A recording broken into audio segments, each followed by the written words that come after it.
যাক solar nebula বুলিও কোৱা হয়। মহাকৰ্ষণ শক্তিৰ ফলত ই সংকুচিত হ'বলৈ ধৰে আৰু এই সংকুচনৰ ফলতে মাজত সূৰ্য গঠন হৈছিল আৰু বাকী পদাৰ্থবোৰৰ পৰা লাহে লাহে পৃথিৱী আৰু আন গ্ৰহবোৰ সৃষ্টি হয়।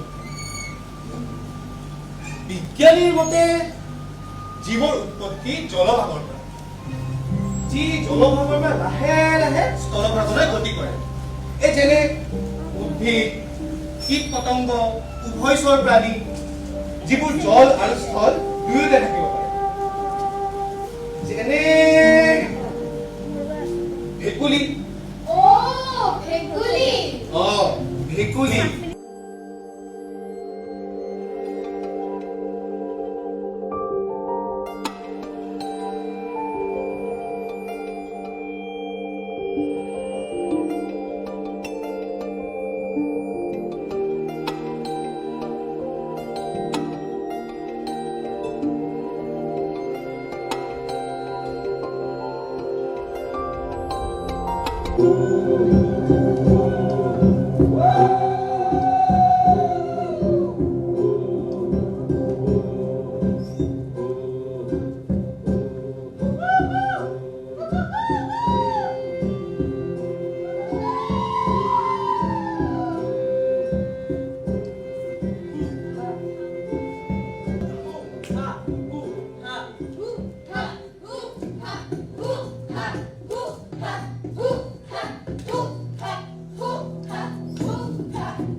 প্ৰথমতে আপোনালোক আটাইলৈ ধন্যবাদ জ্ঞাপন কৰিছোঁ যে আপোনালোক সকলোৱে আহি আমাৰ ছাত্ৰ ছাত্ৰীসকলৰ লগতে আমাকো উৎসাহিত কৰাৰ বাবে।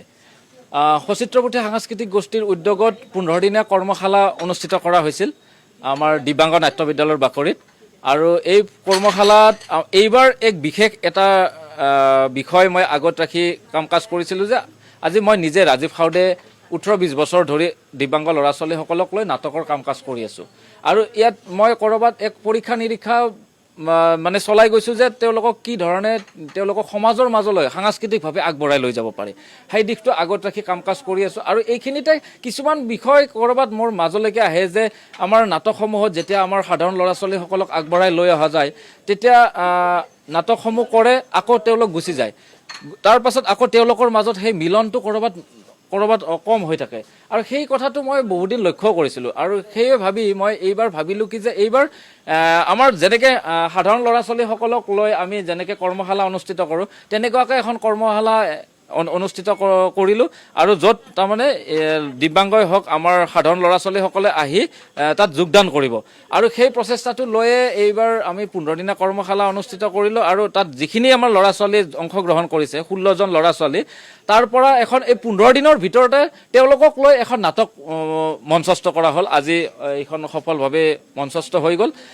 এইবাৰ নাটকৰ বিষয়টো অকণমান বেলেগ কৰিছোঁ কি যে এইবাৰ অকণমান বিজ্ঞান বিষয়ক অকণমান দিশ তেওঁলোকক চুই নিবৰ কাৰণে চেষ্টা কৰিছোঁ, যাতে আমাৰ দিব্যাংগ ল'ৰা ছোৱালীসকলেই হওক বা আমাৰ সাধাৰণ ল'ৰা ছোৱালীসকলেই হওক, বিজ্ঞান হওক, আমাৰ অংক হওক, গণিত হওক, এই বিষয়বোৰ অলপ ক'ৰবাত টান পায় যে টান ছাবজেক্ট। মই নিজেও বিজ্ঞান আৰু গণিত ক'ৰবাত টান পাইছিলোঁ সঁচা কথা ক'বলৈ গ'লে। সেই দিশটো মই কৈছোঁ এইটো ক'ৰবাত অকণমান সহজ কৰি নাটকৰ মাধ্যমেৰে, নাটক যিহেতু এক আমাৰ শিক্ষাৰ যোগেৰে যিহেতু এক উৎকৃষ্ট মাধ্যম বুলি মই নিজে ভাবোঁ।